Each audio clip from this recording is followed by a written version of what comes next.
मात्रास्पर्शास्तु कौन्तेय शीतोष्ण सुखदुःखदाः आगमापायिनो नित्याः तांस्तितिक्षस्व భారత.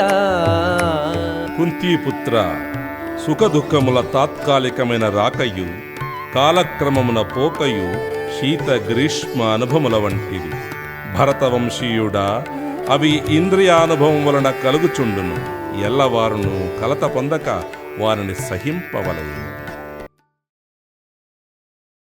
Like, share and subscribe to HKM Hindupur channel.